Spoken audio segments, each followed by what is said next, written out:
Stop the presses. Stop the presses. Where is Mvu?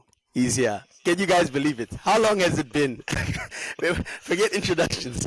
How long has it been since we had this man on? He's I alive, think people. Feb. No, yeah, he's alive, Yeah. people. He's well. The man who went missing with Terrell Malasia. Mvu Yellow, how are you doing, my guy?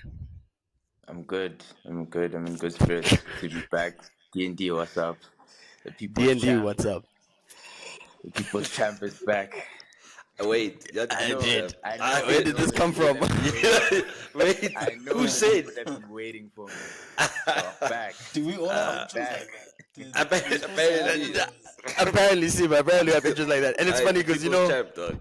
if I didn't say your name and you just said the people's champ, they say who the hell is this? They haven't heard your voice in so long. Anyways, joining me and Mvu, we have the man who founded the group known as the Slots in support of his new manager, Lesiba. How are you doing, my guy? Couldn't be in better spirits. Arne Slot, you know what it is. You know, I don't have to say too much. I'm having a great time as a Liverpool fan. Great. I think you're definitely hyping it up, but we're gonna get into that. He's definitely on the list of things to speak about. And then finally, we have a new author. His book, Back in My Day, is in the stores this summer. Khanya Mosetli, how are you doing, my guy? No, man, they call me the voice of the people. You know, of course, I know about Mvu being the people's champion, but happy to be here.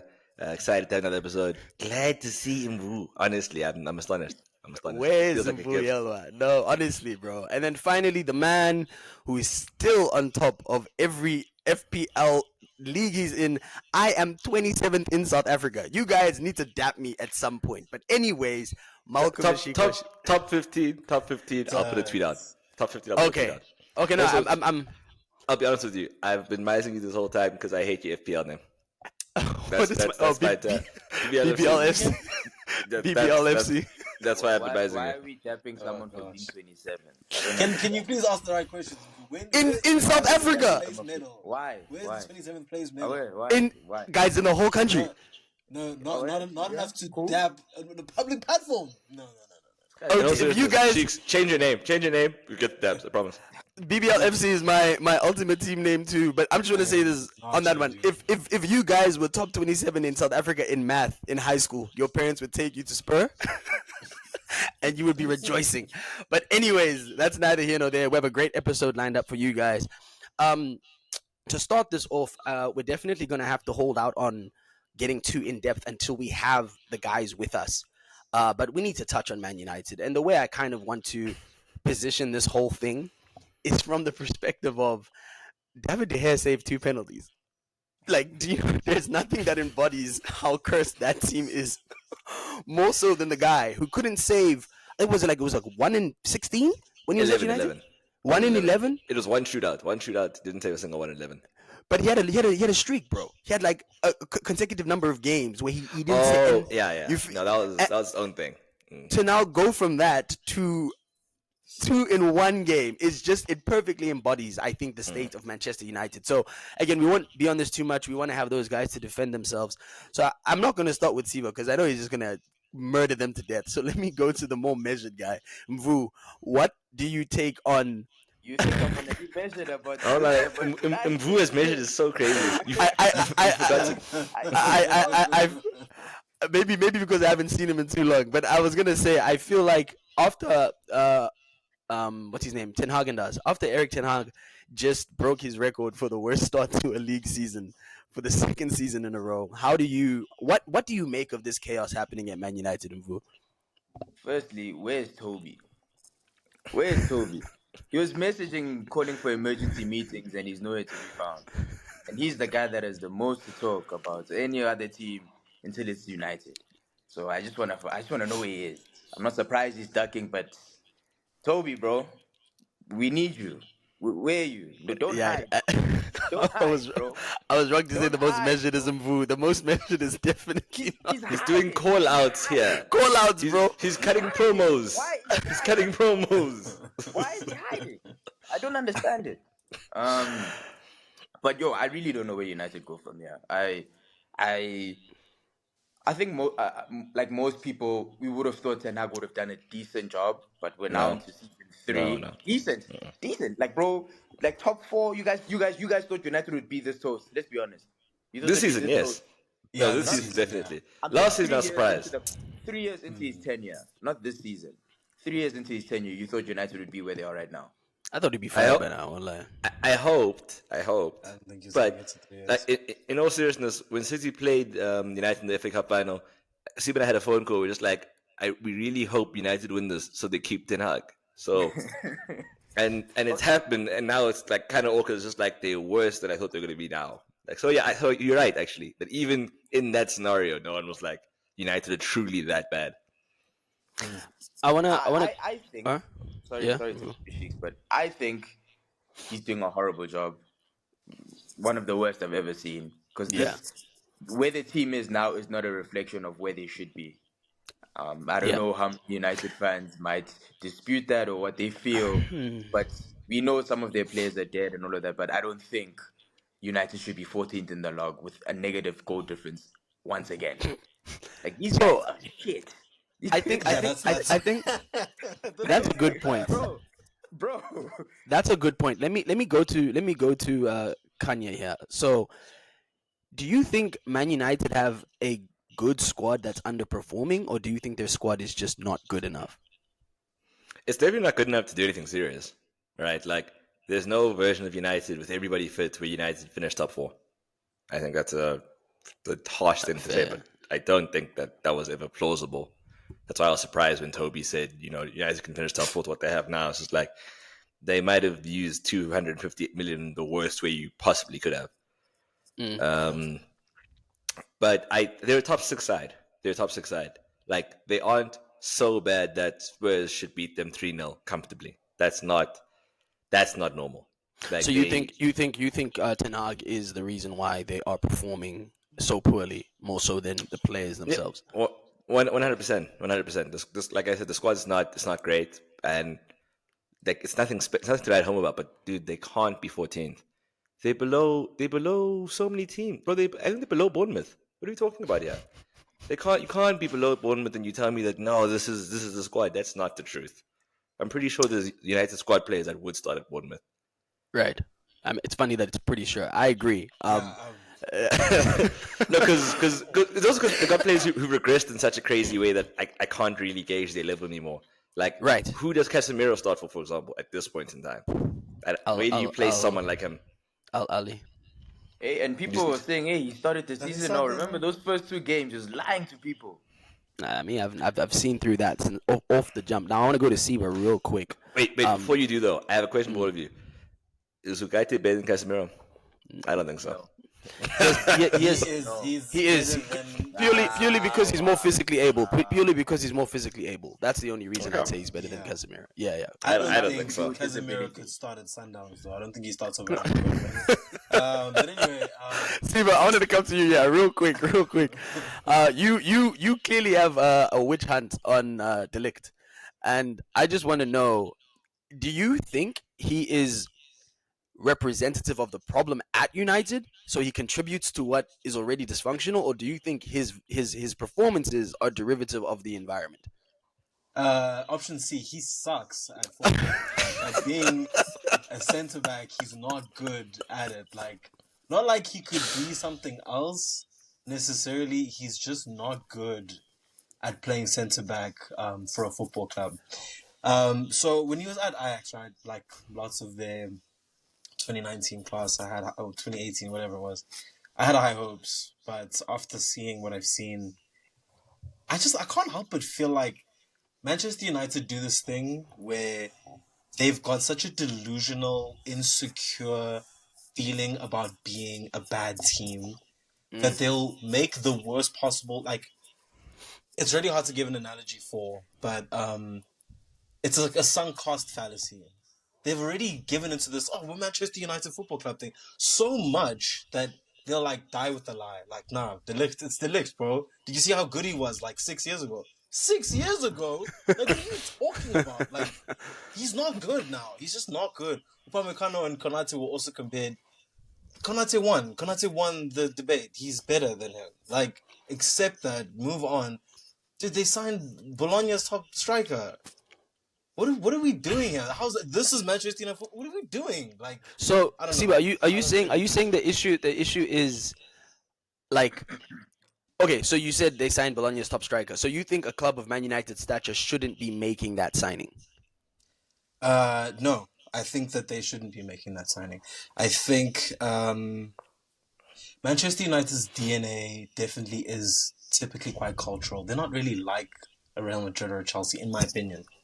And I think they're neglecting that because they're very shameful of the fact that they've become so successful.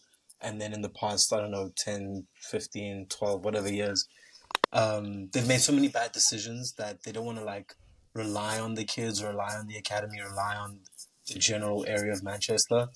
And I think it's biting them in the ass. I think their true culture relies in giving the kids a chance. That's what I think, and they're just not doing that.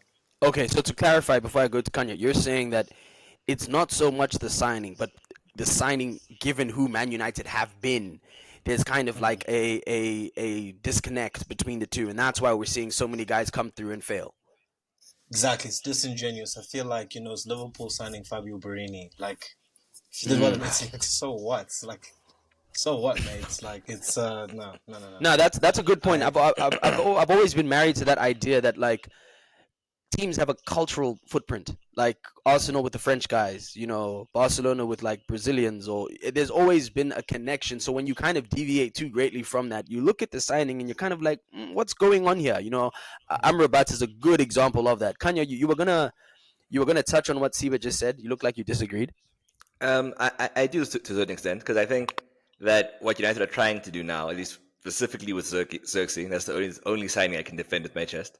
The rest of the guys, as I refer to them as bin diving, and the group fought me. The group very up in arms immediately. I think someone like Xerxes, in terms of his potential upside, is definitely a signing that United should be trying to make in whatever this new era looks like. But what I will go to before you rebuttal, Tim Sherwood said that if United cannot produce a player of Hoyland's level, they should close the academy. How do you feel about that statement? Do you think that that's Vu, give your response. Facts.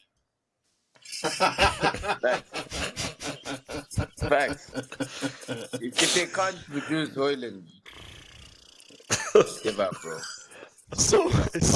But I want to say the online, people was starting to lick a bit. I think, back to your Xerxes point, I think Delict is one of those players as well. I think there is. Oh no, I'm with you with Delict though. I won't lie to you. I know. Delict isn't better than Maguire. I don't. Guys, I don't see it. I disagree. I'm with Vu. I disagree. That's why it's called debates. Never die. Jeez. I don't think it's as bad as people make it seem him out to be. I think his stint at Juventus might have harmed him a bit because he wasn't bad at Bayern. I think that's just if we're saying that, we're just being very disingenuous. I don't want to be those guys. I don't want to be one of those guys that say, "Oh, they did that petition." Then their fans started some petition to keep him at the club because he was not one of the players that they wanted to sell. But I think there is life there. I agree. Whether he finds life again after Ten Hag, we don't know. With Ten Hag, I don't know. But I think with a good manager, he'll be fine. Because Khanya, you always talk about some players not having stability. How many managers has he had over the last 6 years? No, look, and I could definitely hear that as a genuinely viable defense of him, right? I don't like I said I think that Maguire is better than him if only because Maguire is consistent. I think a lot of what De Ligt has shown in the past few years for me has been a frightening level of inconsistency. And he's a young defender, so I can appreciate the defense of him. But I just think that at this point in time, what his reputation is, he's massively underperformed that. And worse still, and the only thing I'm a bit scattered right now, but I think he's better than Kim Min Jae, for example. So for that reason alone, he probably should have stayed at Bayern. But That I seems think the like fact Asian hate. Why is he better than Kim Min Jae? Yeah, I was also gonna. Yeah. Kim Min Jae is a little like we talk about like a static defender, brother. I even with this fucked up knee, I can burst past Kim Min Jae right now. We have Maguire from Like if you play me through, I'm beating Kim Min Jae face. Hold on. Who made a good point? He's saying, but you have Maguire above De Ligt. Because Maguire is very aware of his deficiencies. Like I feel like wait, hear me out. No, In that period of time where he was catching lots of flack, I feel like Maguire eventually did adapt and kind of settled himself once again. Right now, I feel like the lift I that actually- isn't as imposing. Like when I watched him against Porto, against Samu, he got bullied. He got bullied by a 19-year-old striker. That kind of display for me, I don't think Maguire gives you that. And granted, Ten Hag makes some crazy decisions. I've seen British youth toast that man, bro. I've seen Maguire get fed by man from Istanbul. You know they thought they were playing against Besiktas, but it was at Istanbul FC. Nah, we can't do that. Yeah. No, look. If you have your doubts, we can take it to the group. We can look at the aerial duels won, like the percentage. We can get the stats, and then if I'm wrong, then say this is just off eye test. I will take it back. But honestly, I think Maguire knows how to hold his ground better than De Ligt does right now. I want to go to Siba. Siba, I know you want to say something. Maybe you can just add it into your answer to this question. Could you just explain to us what it is about De Ligt that you do not like? What is it about his game that specifically pisses you off? Okay, I think that's great because it's part of what I wanted to reply to what Khanya was saying. I think De Ligt is representative of United in a weird way, in the sense that he's developed so poorly, in his career so far. I see the potential, I see all of that, but I think that almost everyone could agree that we all thought he was going to be a lot better by now. And I feel like that's United's problem. Sometimes I see the wingers, midfielders, and defenders that they've signed or even brought up from the academy, and you think over some time, some years, this is going to be the guy for United finally. And then they start him off, or they start benching him. Or, the butcher, Sandro Martinez. The butcher. He's just, not... He's not here, bro. Luke Shaw's situation never really got better. Rashford, it just doesn't quite get there, it just doesn't quite get there. I think of Liverpool and, the fact that we had, Jordan Henderson, Gini Wijnaldum, Roberto Firmino, we had players where a lot of people were like, I don't know. And we developed them extremely well, Right, yeah. No one said Really, that about really, really Firmino. well. No one said A that lot of about people did. A lot of people at the beginning weren't not to say they thought he was shit, but I don't think they thought he was going to be what he became. That's exactly what I mean. I mean that it's developed past what the potential initially, what you thought it was going to be. Right. And I've only named a few. There's a lot more that I could name. I'm saying that with United, it's the exact opposite. Like De Ligt, he's representative of that. That I think over his career, you could see he should. But he just never quite is. He's just not. He keep is seeing it in the performances.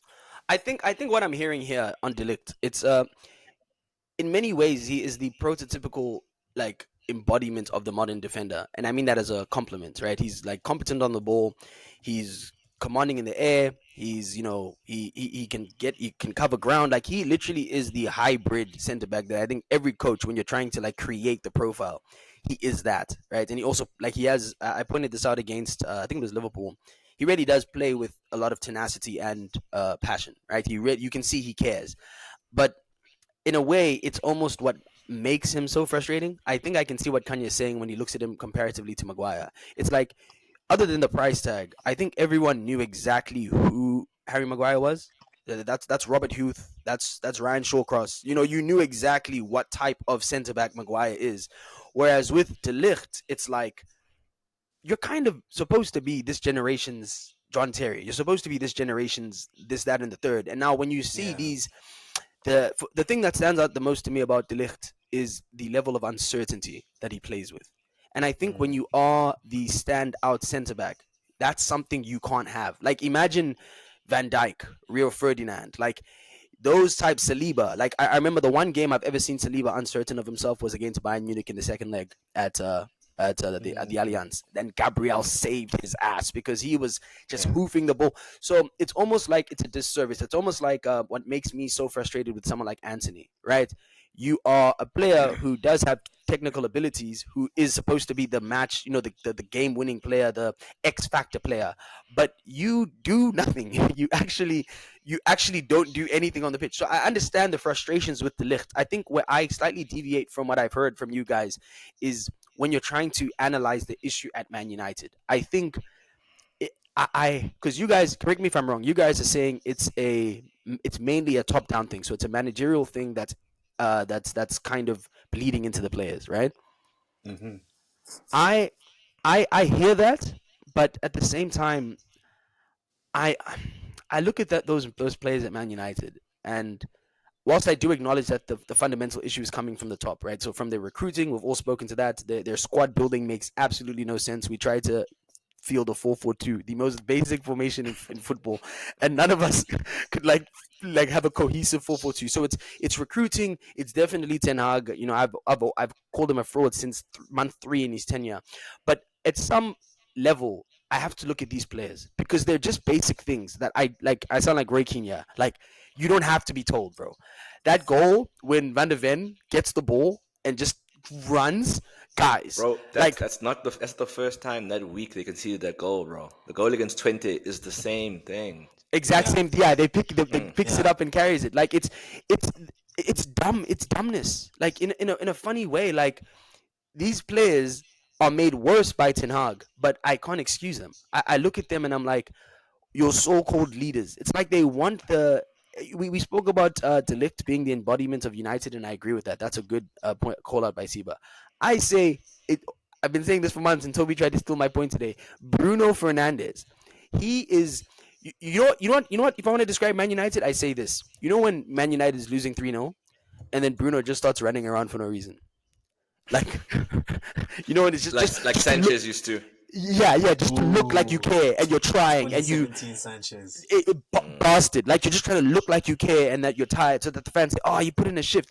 It's optics. It's all about like how you're perceived at Man United as opposed to actually doing the work. So I think you guys are right. I don't disagree with you. I just think in terms of my weighting, I can't ignore those players because it's like the likes of your leaders. Like your the butcher, the Onana, your the only guy who has an ounce, the only guy who has an ounce of professionalism, in my opinion, in that team is Mazraoui. That is an astute professional. From the first 7 games I've seen, his head is down. He's focused. He's actually concentrating. He's thinking. He's being accountable. Everyone else, and Ericsson. Menu? I've He's 18. main He's 18. Nah, yeah. He's a dude. Your cousin is just he's just chilling, bro. He's Mbu's cousins are Saka, Menu, and Malasia. You're related to all 3 of them, but yeah, You guys are not giving me Malasia. No way.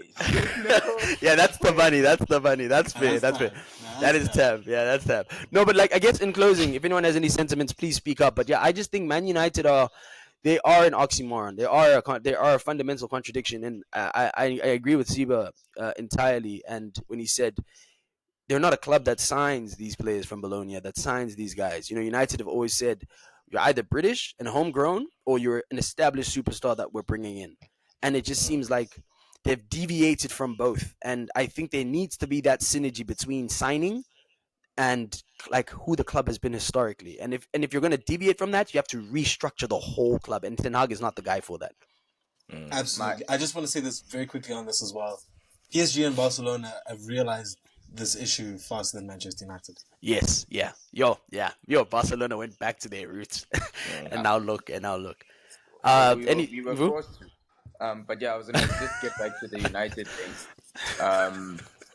I think part of the problem with where they are as well is their fan base.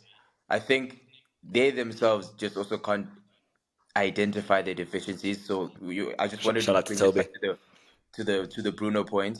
And They don't know ball. this is not about which fan base is worse. That the Arsenal fan base cries, Liverpool think they're the best. No, it's just simple things like when you want to speak about someone like Bruno Fernandes, they'll tell you about, or you'll have maybe pundits or people like Rio say he creates chances, he does this, he does this. But what midfielder can't control a game? What top Yeah, midfielder can't control a game? yeah, Yeah. facts. Post seems to be the only one that understands this because I think, in one of these overlap episodes, he was speaking about that. I just think fundamentally, a lot of their fans just can't identify what their problems are as well, and then they'll go on a rant about and hug this and hug that, but they can't identify their own problems as well. So until Yeah. that's the case, may they continually be dusted. no, Toby, no man. Amen. Toby asked us some stupid question on the Mashallah. team, bro. Toby said, "Oh, Arsenal fans, don't you guys get tired of seeing United in the mud?" What kind of stupid question is that, bro? Why would we get tired of this? Yeah.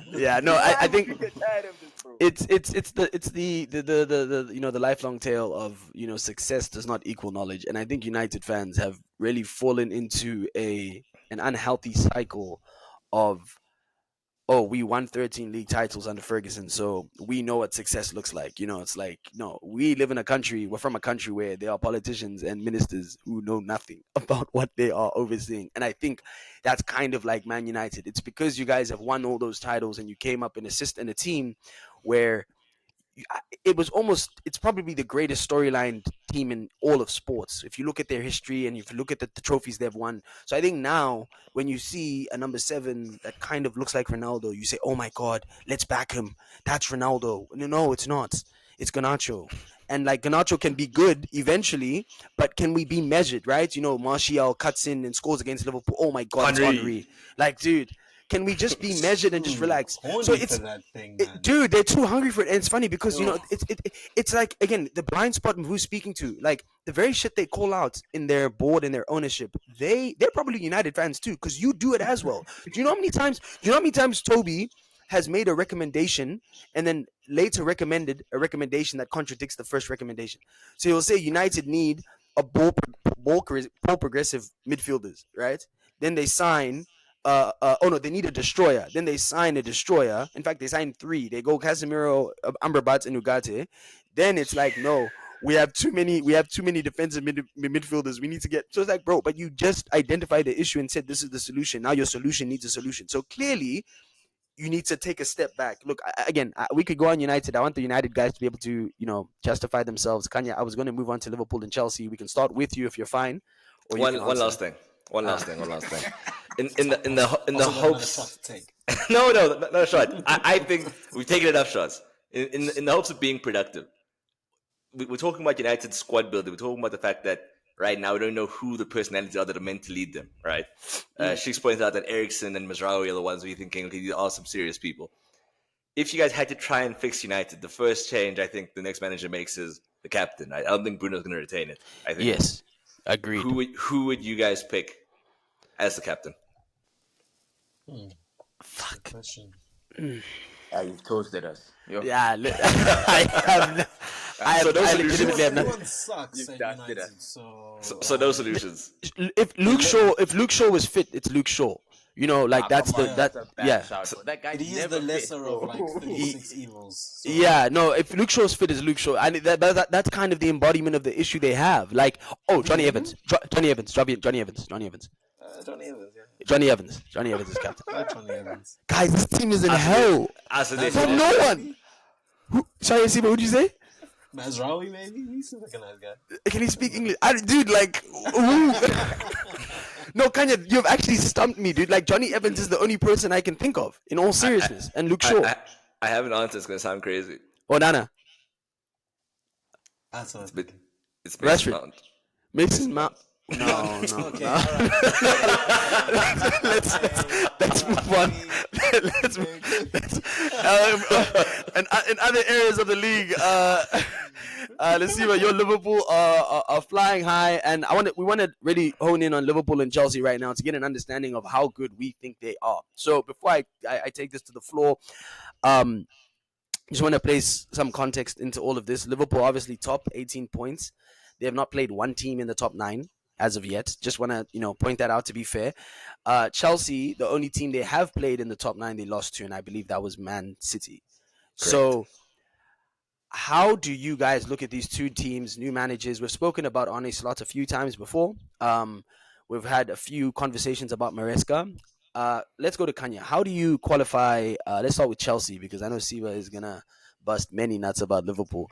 How do you look at this Chelsea team? Right, I tweeted this weekend. I said the both the strength and weakness of Chelsea is every player on that team is playing for themselves, and every player on that team believes that they are the difference maker. So it puts them in a place where if you're up against a bigger team, an Arsenal, Chelsea, Liverpool, anyone can score and anyone can win them the game, which is a good mentality to have. They don't believe in designated roles, but the same issue is they don't believe in designated roles. So on the other side, when you play against those big teams, or even the smaller teams that have an identity and a structure, you can get picked apart, as we saw in this game against Nottingham. So, Kanya, how do you look at Chelsea? Where do you see them ending? Do you think they will be successful in the long run? Do you think they'll die out? Walk us through it. I think they are a big lie right now. I think they are the most exciting team in the Prem right now for a neutral. You can't wait to watch Chelsea game because you know they will be goals right now. They have this free flowing side, and what you said just now about all the players wanting to be difference makers. You're seeing Madueke taking on way more responsibility than he probably should, as talented as he is.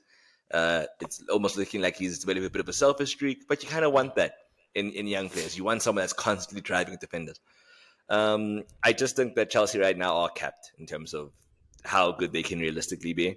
I think they have about four like completely reliable players on that side. And even then, I think people would argue with me about one of those names still. I think those players are Palmer, Jackson, Caicedo, and Colwell. I think those are the players that Chelsea can look to right now. I think they are still very notable gaps in that side. I think that Sanchez, I forgot his first name, and it's a bad sign. I don't know how to keep his first name. Roberts. You see, dead name. Yeah, first Spanish I've never named Robert. Yeah, Siba, name test. Robert from Spain. Roberto, what happened, dude? Like, why is it Roberts? Anyways, yeah. Yeah, but yeah, so I think that they just don't have enough solidity in like throughout the side for me to think that they can really do anything. I think the fact that the moment they came up against a proper deep block against Forest, they couldn't get the 3 points. They're just not ready to do it yet. They're not. They will be there and thereabouts for top four. That's their goal. That has to be their goal to be back in the Champions League. But they're not anything special. Nothing to be particularly worried about. I think that they will probably beat at least one of the top three sides this season. They'll get points somewhere. Okay. But they're not competing with the rest of the sides. Like there is still a very clear gap for me. I want to go to let me go Mvu, then I'll go to Siba. So Mvu, how detrimental do you think Chelsea missing out on the top four would be to their overall project? Obviously, at Arsenal it took us 3 seasons to get there.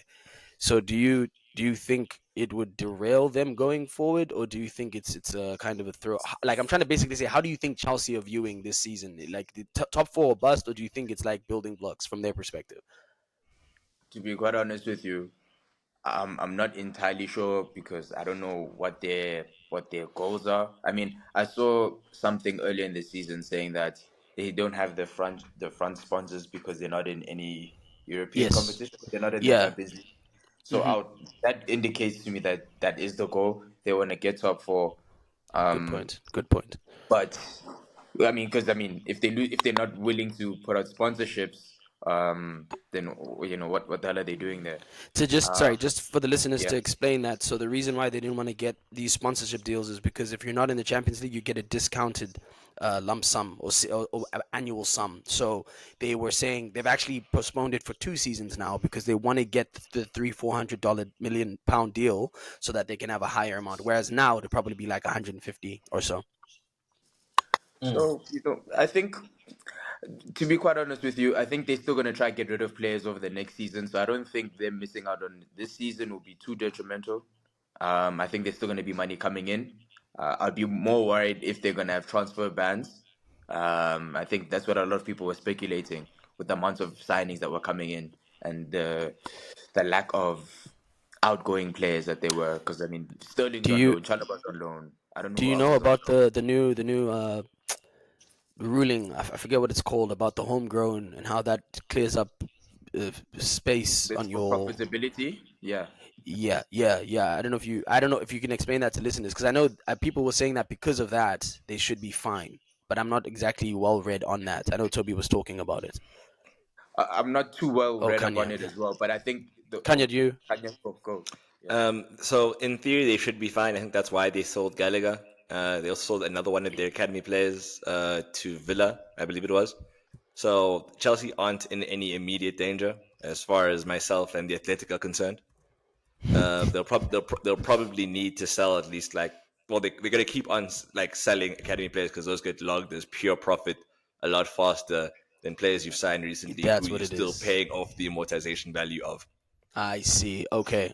So to So just kind of explain that. So essentially, if you sell a non-homegrown player, you have to amortize that sale per season of the remainder of their contract. So if someone is sold for 20 million and they have 4 years left, it's 5 million in sales that you recognize each year. If you sell a homegrown player, however, Kanye said it's pure profit. That means the full amount, the 60 million can be recognized now, essentially freeing up an additional 60 million for you to buy players. But yeah, Mvu, carry A- on. and crucially, for example, this season, with Lewis Hall having only joined Newcastle now for 40 million plus Gallagher's fee, they've made quite a lot on that already. And the death row contracts that they put them on. So yeah. There you go. Yeah. but I Yeah. think from where I'm standing, I think Chelsea are looking to be a selling club for the next few years. That's why they have these big contracts as well, because they want to make sure that they get high fees for these young players that they're getting. So buy, develop, offset them for high amounts. So I think one more season outside of the Champions League, they'll be okay. But I don't know how the new coefficients work because there could be 5 teams in the Champions League if I'm not mistaken. And Oh, good point. I don't see Chelsea being outside of the top five. Even with how up and down everything is, I don't think that the players that they have will allow for that to happen. That's the quality can get them over the hump. On the topic of quality, this is what I wanted to ask Siba. Do you think it's alarming that the quote unquote best player in the league, Cole Palmer, and his supporting cast of like highly talented players really struggled to break down a low block against the 10-man Nottingham Forest? Now Nottingham Forest have been phenomenal. I think they have the second least shots on target conceded this season after Man City. Right, so they're not a slouch defensively, right, and they're up there on clean sheets too. But we've been hearing about Cole Palmer, we've been hearing about Madueke, we've been hearing about Jaden Sancho. Jackson has also been playing well, and now for the first time, I said this I think 2 weeks ago. Chelsea are good, but they're just a transition team, and that's not something to minimize, but that is a problem, right? Unlike Mm. Liverpool, who are a transition team too, who had Trent that could pick a pass when Robbo was bombing down the line to hit the cut-ins. Liverpool had like solutions to low blocks. Chelsea are literally just a transition team, and I feel vindicated by this. Do you think that's a problem, or do you think that's going to pose an issue? Because as Kanya pointed out, it seems like their temperament is that of a young side, right? So as the game goes on against the low block, Madueke is R1 circle non-stop the whole game. So how much of an issue do you think that poses in terms of, I guess, their lack of flexibility offensively, because they are an offensive team? Yeah, I think it is a problem for sure. It's something that they do need to address. There's something that you mentioned earlier about the lack of roles in the team, that, anybody can be a match winner, and therefore, most of the teams are quite unpredictable. I think that Chelsea have got a really good approach. I'm really worried. I'm really scared about that team. They look really good in my eyes. I I think agree. that Yeah. they take a very risky but very ambitious sporting decision here, which is to allow the players to tell you what team this is.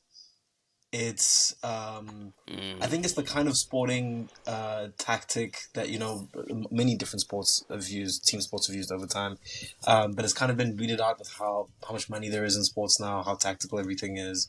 People say it's robotic or whatever, but I think Chelsea are taking that old gung ho cowboy style, like whatever, like this guy's good, that guy's good, this will be good over here, and then if Maresca can really prove how good a coach he is, he can be like an Ancelotti and be like, okay, great, I know who you guys are and what you do. You make the sacrifice play. You make the hero play. That's how it goes. Like we're loosely structured, but we kind of know in the zones who does what. Like Enzo, if you're gonna be Valverde, then you be Valverde. I don't know. I'm not saying Enzo is. I'm just saying, you know, there's some guys who make the sacrifice play. They're no, that's a good point, because if you look at them, I think the comparison to Carlo Ancelotti is very astute, because obviously they're both Italian, but there is that kind of managing of personalities that it seems like Enzo is kind of existing in, because not to say they aren't a technical or tactically, sound side, but it seems like he's like, you guys are good at this, maximize this and figure it out. And I saw there was one play where Madueke got the ball and he dribbled past one, dribbled past two, dribbled past three, dribbled past four, and as he was dribbling, he's coming in, and then he passes the ball. And now usually he's cutting in, and usually after that you run back to your side. This guy chilled on the left side. They didn't have a right wing for a long time, so it's like to see. I think I like that comparison to Ancelotti, and that's a good point. I think Enzo Maresca could end up being the differentiator between a periphery top four side, and challenging for the title seems a bit far-fetched, but you never know. I don't think that's far-fetched. No, I know. They're not telling me. A disagreement between the two. It's a shocker.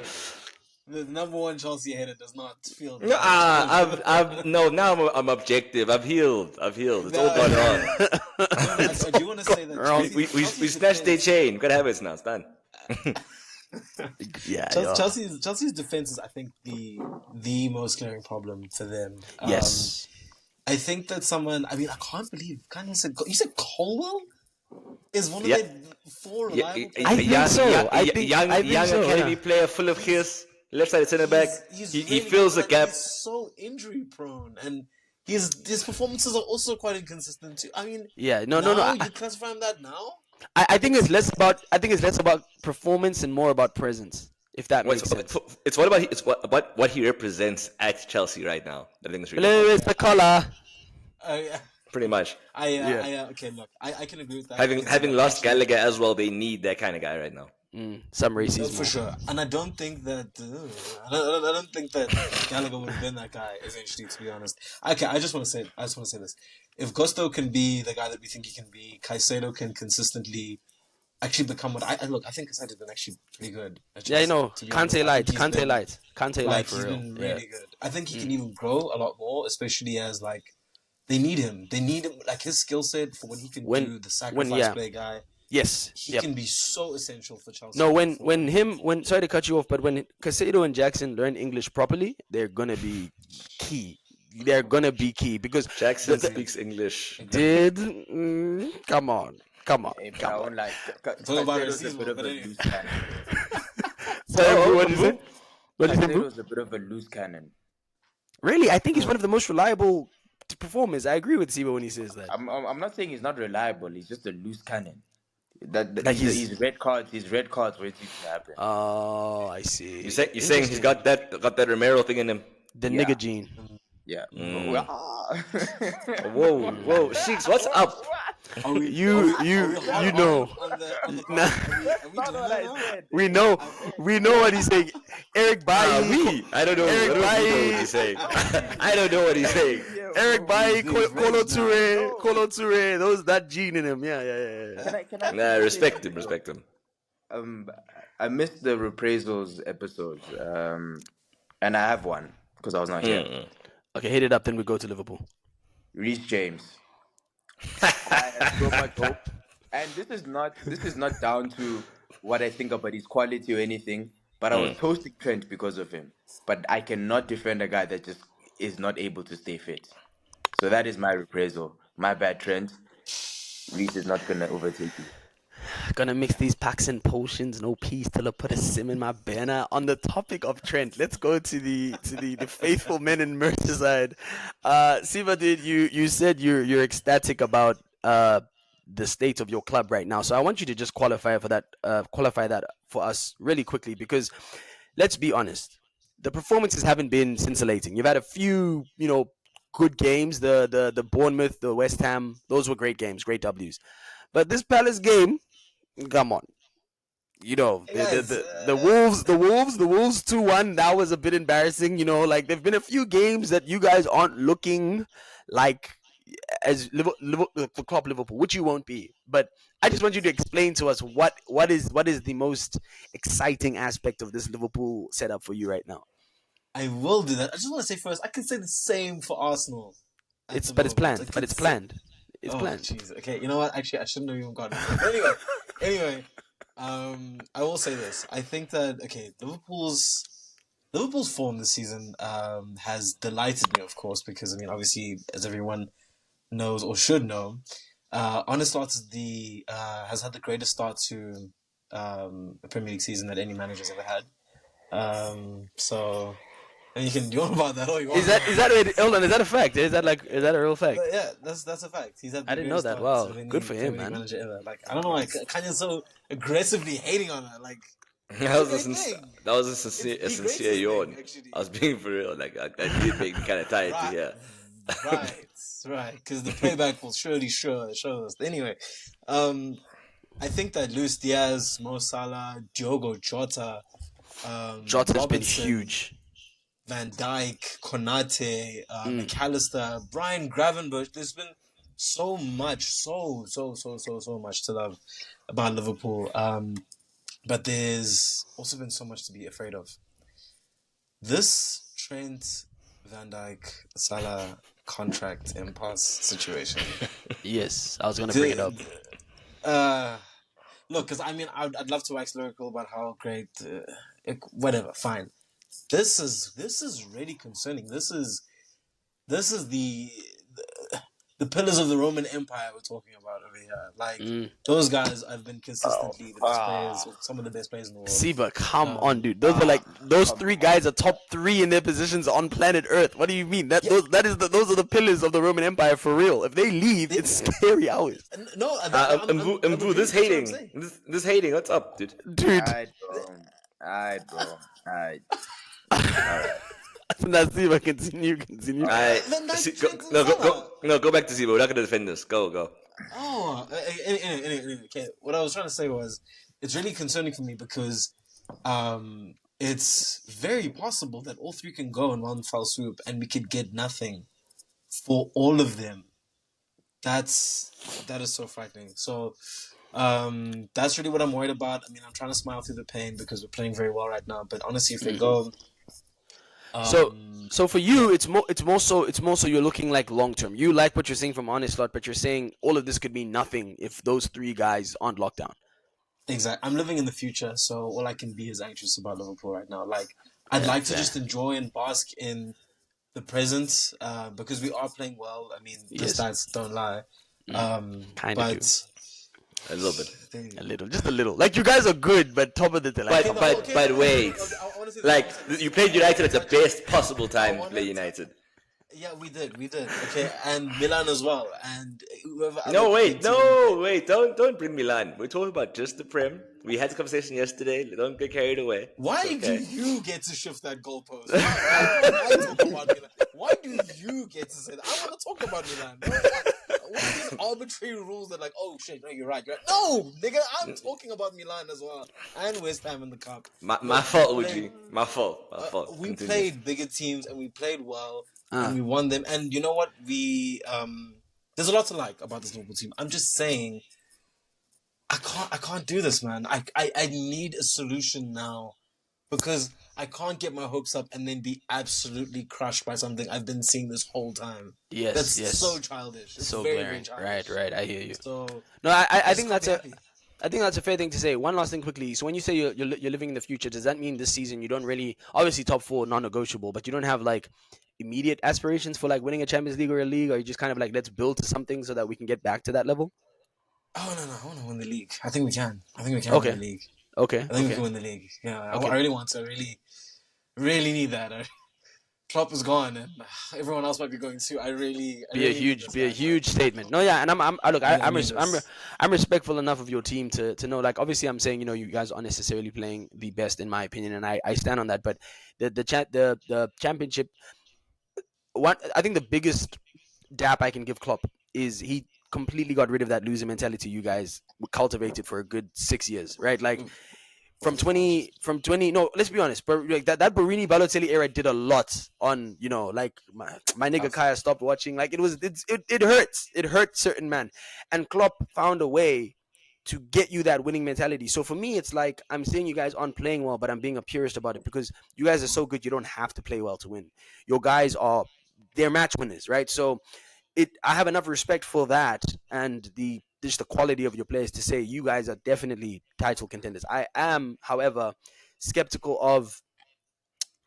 I just think there's gonna be a point in time where the lack of cohesion in your team may show.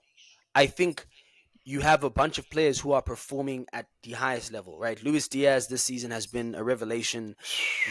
Jota has, he's found. I clearly he stopped playing Ultimate Team because he is cooking it up, But one thing that's alarming to me is when your team is playing well, but your best player isn't necessarily playing well. And I'm seeing Salah kind of be on the outskirts. Even if he does have a good game, it's not because he's playing well with other people. It's because he's playing well kind of alone. There's a bit of like hero ball, not because he's being selfish, but because he's disjointed. I don't know. I'm not seeing the cultivating of Firmino, Mane, Salah. I'm seeing Jota cook on one day, and maybe Salah's also feeling it, so he cooks. Or Jota cook and then Diaz cooks. I haven't seen the connection form yet. So that's the only thing for me that I'm looking at, that I'm saying, because hot streaks come to an end eventually, right? Unless your name is Bukayo Saka. Okay, I mean, unless your name's Mohamed Salah or Bukayo Saka, I think hot streaks come to an end eventually. So that's the only thing I look to. Mvu, you hate Liverpool, so what about them kind of pisses you off? And after you answer that question, could you please answer who's winning Liverpool Chelsea, and then Khanya answered that the same thing, and then you can give your thoughts, and then we can move on to the next topic. So first of all, who's winning Liverpool? What? Sorry, Liverpool versus Chelsea. First game coming back up from international break. From international break. I just want to get a young, it's going to be a great game. I want to get a prediction, and then could you just explain to the listeners what it is about Liverpool that rubs you wrong so much, just on a personal level, because you hate these niggas, bro. No, I don't hate them. It's their fans. I really don't hate Liverpool. Just even circling back to Siba's thing. Just a quick yes or no question for everyone. Am I the only one that thinks all of these men in the Roman Empire? I think they'll sign. I think they're gonna sign. I don't think any of them are gonna leave. I think two of three. Yeah, offer them contracts. Two of three will sign. Two of three will sign. One's leaving. One of the three are leaving for sure. Okay, I think it's Salah. So my only problem with Liverpool was, and it's only ever been the same thing, has been this dynasty chat. I think they did extremely well. Extremely well. They were a really good side. But we cannot be quick to claim that this team is that when they don't have the things to back it up. And that is just simply titles. These are things that fans level at Arsenal all the time. But it's never done with Liverpool because they've won one of this, one of that.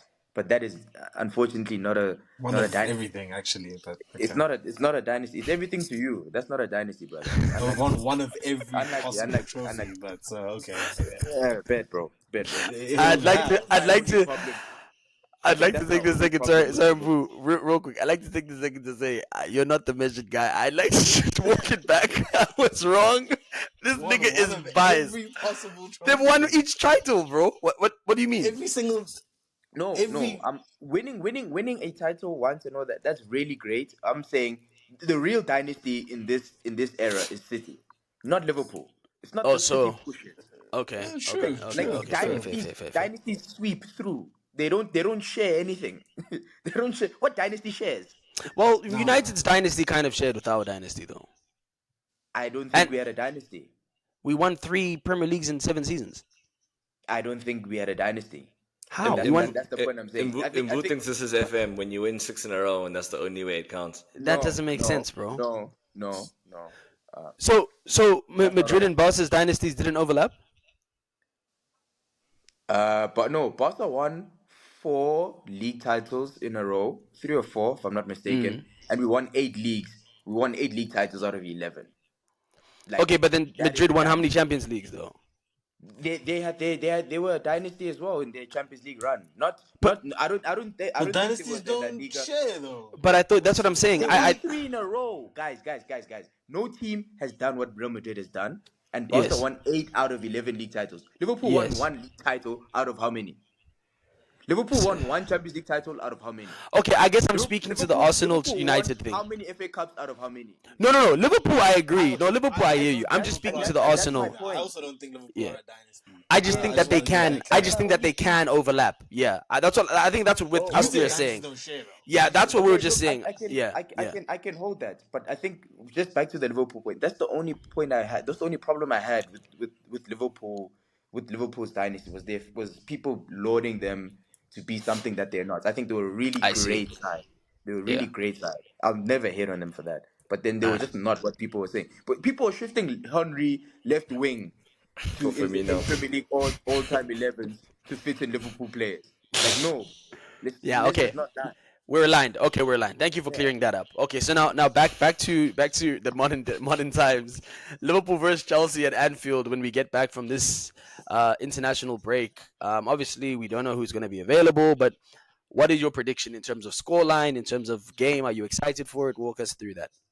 I am very excited for it. I think I really like Chelsea's been quite an exciting team to watch. Their games have never just been relaxed, so just for that reason only, I'm really liking Cole Palmer. Like that's a baller, bro. True. True.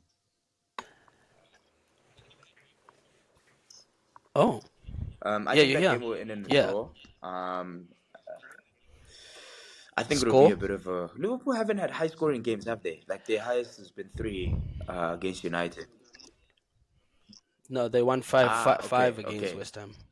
5-1. Ah, wow. Carabao. Nah, Carabao. this guy. Carabao, but yeah. Oh, they played West Ham played I their think first team. I think it'll be a 2-2 draw. Yeah. But I Sure. will say, like what Siba's been saying, I think Liverpool have been impressive as well. I don't take it lightly that a new manager has been able to get a good tune out of them. Yes, they haven't played the top sides yet, but I think that's one of the grounds or one of the teams I would be a bit wary to play. I think I said this to Khanya on Sunday. You know, we've had a good record against them as of recently, but I think they will kick up a gear in the second half of the season. In fact, just as the winter league games come into play, I think they're a team to watch. Um,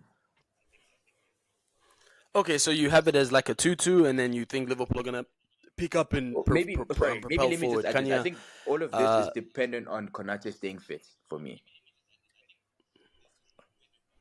okay, all right. So you like the Yeah, I solidity that he think a brings good with a Van good Dijk centre back there, and partnership for them. They haven't had them both fit for an entire season. You know, we've seen that with Gabriel and Saliba, and I think if they can both stay fit for an entire season, we will see a much more solid Liverpool team. okay, Kanya, your predictions for the game in terms of scoreline and how you see it playing out.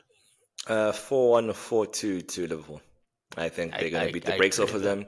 I agree I with think that. that'll be the first game where Chelsea see that, okay, we really aren't those guys. Unless Maresca changes how he approaches that game, unless he goes in there hoping to hold on to a point, I think they're going to get absolutely demolished.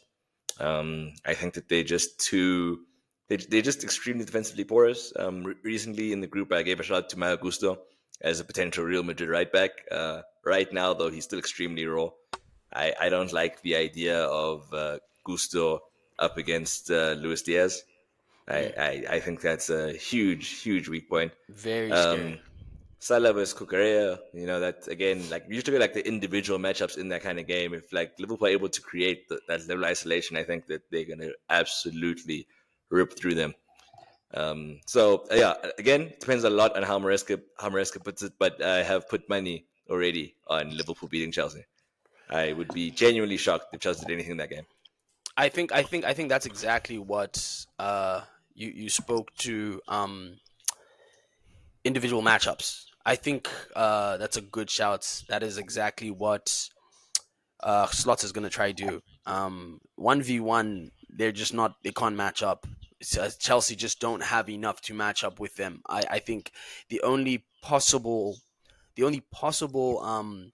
weak point for um, Liverpool would be in that midfield area because I'm not sure how secure McAllister and Gravenberch are for the Mm, likes of Cole Palmer or like an inverting Madueke. They can cause some havoc mm. there, but I think Yeah. everywhere else on a 1v1, you're right, dude. Like, yo, Correa versus Lasala, it's gonna be bad. So I agree. I think that's gonna be a 4-2. I think we've lost Lesiba. I was gonna ask him. Yeah, I think a 4-2 to Um, Liverpool against Chelsea. I don't think Chelsea. I can't. Chelsea. Yeah. No, I was gonna say I can't wait for Liverpool to have their slump in the season, so we can start pulling out the slot walk memes. What's wrong with you, dude? Dude. What's up?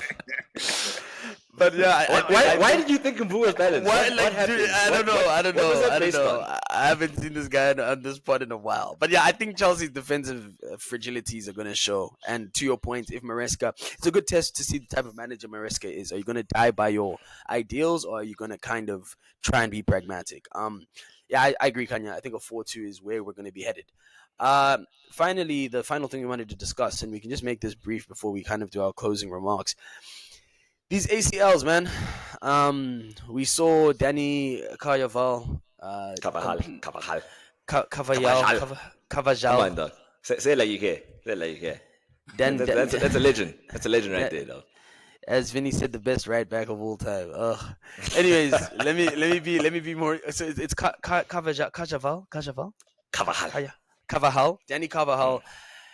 That was a very scary sight. That ACL, as soon as it happened, I think everyone saw, right? So now he joins a long list of players who have either torn it in the past 4 years or continue to tear it this season, right? So I believe Rodri, same thing. Duvan Zapata, another one. There we go at Atalanta. So now it's a thing of how do you Torino guys? now. Torino. Oh, he joined Torino. Yeah. End of an era, man. That's crazy. How do you guys look at this whole situation with players getting injured, right? I mean, we've spoken about schedules, we've spoken about how they're inflating. They don't care about the players inflating games, number of games. We've even spoken about preseason, and I was thinking about this today. I was watching the NBA preseason, and I'm like, this is so dumb because you play against the people you're going to play against in the season. And then I realized that every year for the past 3 years, Arsenal have played either United, Liverpool, or Chelsea in preseason.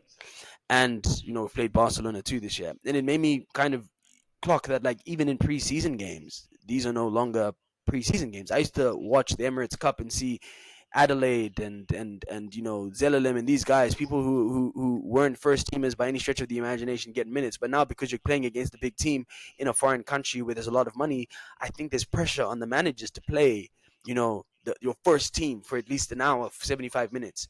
So the way I want to posit this talking point is less so from are the players overworked, because we all agree they are. It's ridiculous the number of games they play in a season. Do you guys, in 2009, I believe, the NBA had a lockout where the players essentially unionized and said, if you, I don't know if it was over salary or if it was over number of games, one of the two, but they essentially said, if you don't meet our demands, we're done. Rodri, before he got clipped with his injury, they say they put a hit out on him, the FA. He was talking about unionizing and players needing to gather together to protect themselves. Do you think the football world will ever, given the powers that be that exist in this sport and just how lucrative it is, do you guys think it's viable for leagues to unionize and to kind of get to a place where Siba's shaking his head, where there is conversation surrounding scheduling? So Siba, you disagree. Just a quick yes or no, then you guys can expand. Khanya, do you think it's possible for that to be a solution? I think the players definitely can, right? Like ultimately the rest of them. I've seen certain players say that they'd be willing to take pay cuts. I think, I don't know if it happens the next 2 years or so, but I do think something will eventually be done. And I think it has to be done. It doesn't make sense for this to be, because for this to just be the norm. At a certain point in time, the product is just hurt if we're watching teams constantly play without their best sides because so-and-so is injured and so-and-so is injured. We're going to put league winners where it's just like, Well, it's only because this player was injured. Doesn't help anyone. Mvu, do you see it as a viable reality? Yes. I think it will get to. I think we're close to reaching boiling point for some of these players. A big problem I think we have now is we have too much of a consumer's view of I sportsmen, completely agree. Yeah, and it's the most bizarre thing. I mean, you see how fans America, react. Yeah, and this I mean, you place. see how. I think people that are in charge of the Premier League of the same mindset as some fans. You know, we pay you so much money, you should be fine. We pay you so much money, you should be fine. Let's rack in more money. Let's do this. Let's do that. But I don't think that's the way you can look at sportsmen. And like Khanya said, there are people that there are a lot of players that are willing to take pay cuts. And I mean, at the end of the day, I think this mainly affects players playing at the highest level, where they will be playing plus 70 games a season, not necessarily teams that are just in one or two competitions. So yeah, I think we might reach boiling point with the amount of competitions that are coming up.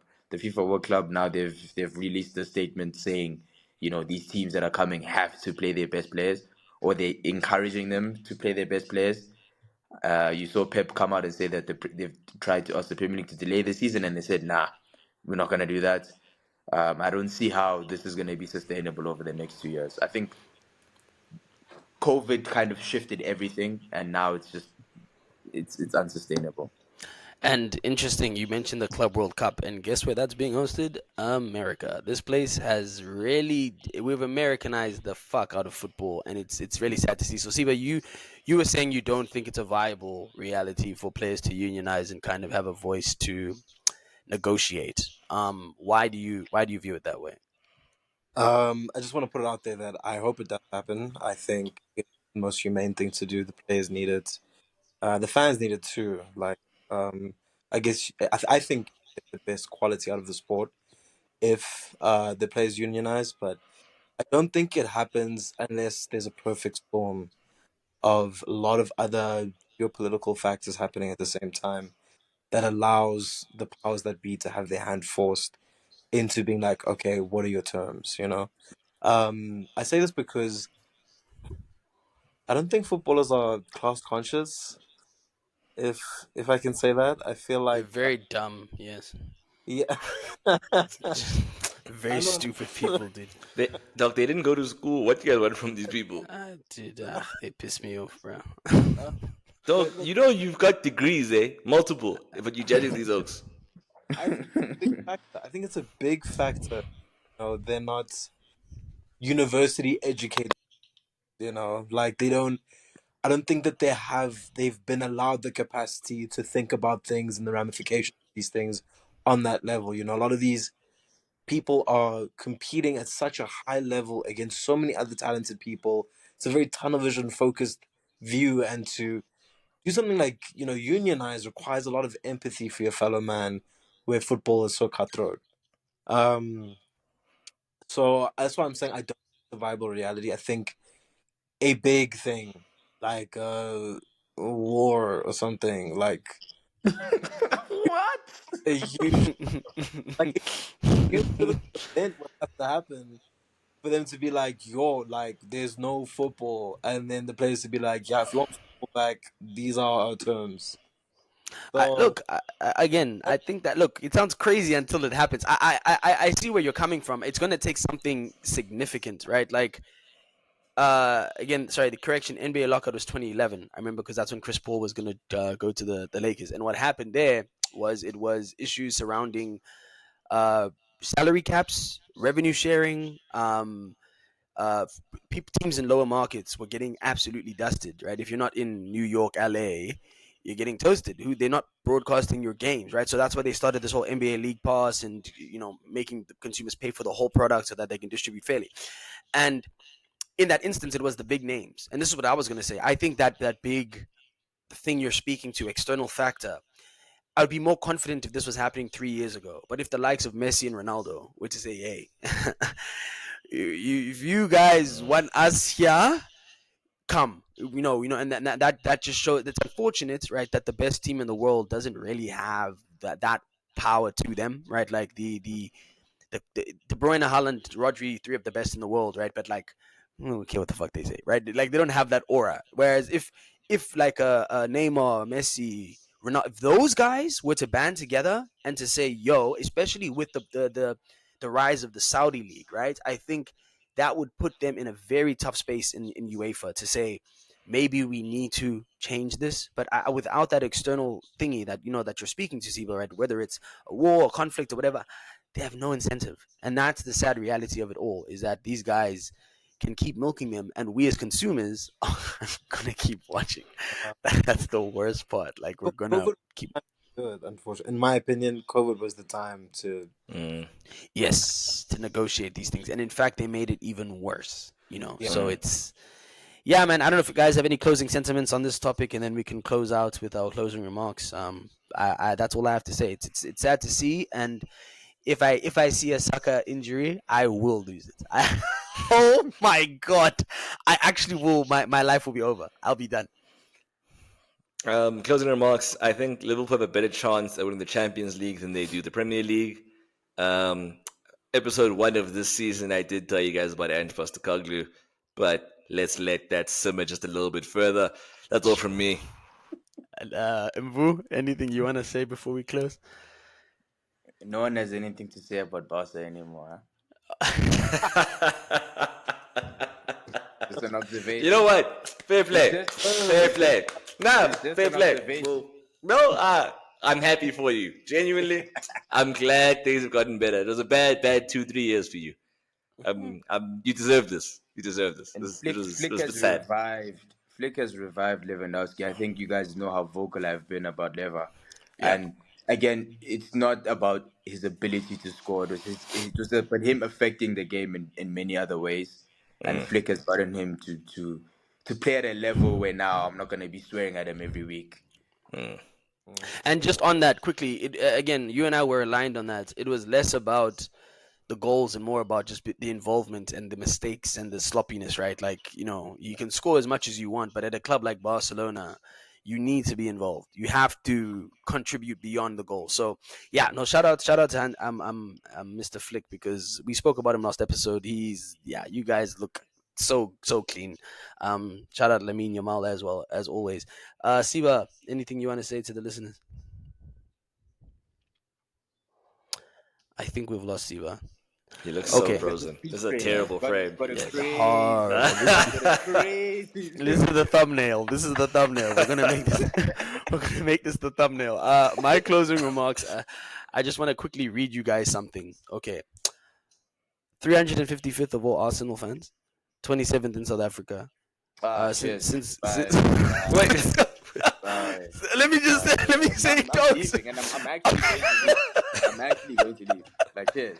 Bye, guys. Thanks for Great to be listening, back. guys. It's been a good one. We'll see you in the next episode of the Bates Never Die. I love, man. No, So- great stuff. Well hosted. Thank you, bro. So wait, hold on with this.